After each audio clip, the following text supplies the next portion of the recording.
পুরো মিস্কি শুধু একটি উপাসনালয় নয়, এটি মালদ্বীপের সংস্কৃতি ও বিশ্বাসের প্রতীক। মসজিদের পাশেই রয়েছে প্রাচীন কবরস্থান, যেখানে খোদাই করা পাথরের কবরগুলো শত শত বছরের পুরনো।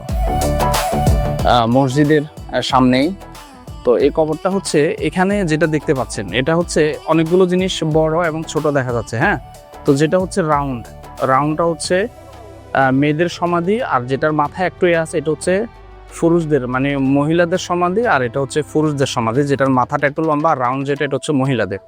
এখন এখানে কিছু কিছু ছোট ছোট সমাধি আছে। হ্যাঁ, এটা হচ্ছে তখনকার সময় যারা মারা যেত তাদের মধ্যে যারা ধনী তারা একটু বড় কোরাল দিয়ে সমাধি দিত, যারা গরিব তাদেরগুলো একটু ছোট ছিল। আর ইন্টারেস্টিং হচ্ছে মাঝখানে যে গ্রেপটা কবরটা দেখতে পাচ্ছেন, এটা হচ্ছে এখানকার সুলতানের কবর। হ্যাঁ, এই সেটা মাঝখানে দেওয়া।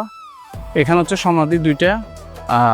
প্রথমে আমরা দেখলাম দুইটা হচ্ছে 2 রাজার, আর এটা হচ্ছে 2 রানীর, কুইনদের। এই স্থাপনা ইউনেস্কো ওয়ার্ল্ড হেরিটেজ তালিকার অন্তর্ভুক্তির জন্য প্রস্তাবিত, যা এর ঐতিহাসিক গুরুত্বকে আরও বাড়িয়ে দেয়।